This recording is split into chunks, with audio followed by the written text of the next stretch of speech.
Well, John graduated from the academy in '38, and then in 1941, I guess he went down and got his wings at Pensacola. And in 1941, I went down to visit him, and that's the last time I really saw him. Nancy Pritchard Morgan is the sister of one of the missing heroes.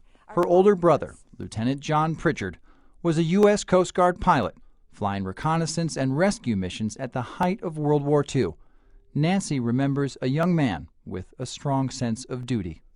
John was 9 years older than I, and he was a very gentle, generous, caring person. John always did the right thing. Pritchard's partner in the air and in spirit was Radio Man First Class Benjamin Bottoms. Well, I only have fond memories of him. Ed Richardson is Bottoms' son. If there was a serviceman standing at a bus stop, he would pick him up and bring him home for dinner. I don't know how my mother handled it. For Ed, memories of the man he calls Daddy Ben are now almost 70 years old. In 1942, Bottoms and Pritchard and their Grumman Duck biplane were aboard the Coast Guard cutter Northland off the coast of Greenland.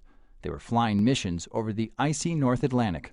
At the time, they were looking for weather stations, German weather stations, because the weather in Greenland came across Iceland, England, and into Europe, so that was important. So they were out there as part of those searching to find and destroy weather stations. But on November 28, 1942, the two men bravely volunteered for another assignment, a very dangerous rescue mission.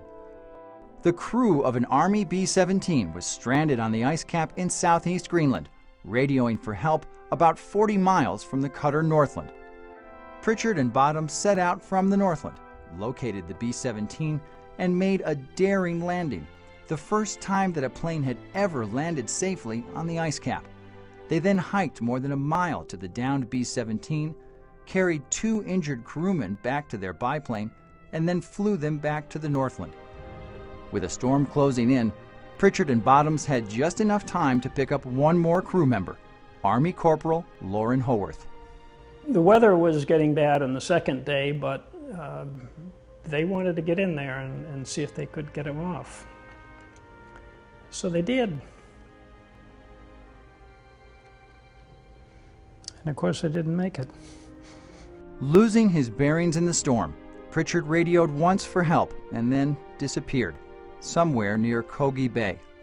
1 year later, on November 30th, 1943, John Pritchard, Benjamin Bottoms, and Loren Howarth were declared killed in action. Their bodies and their plane were never recovered.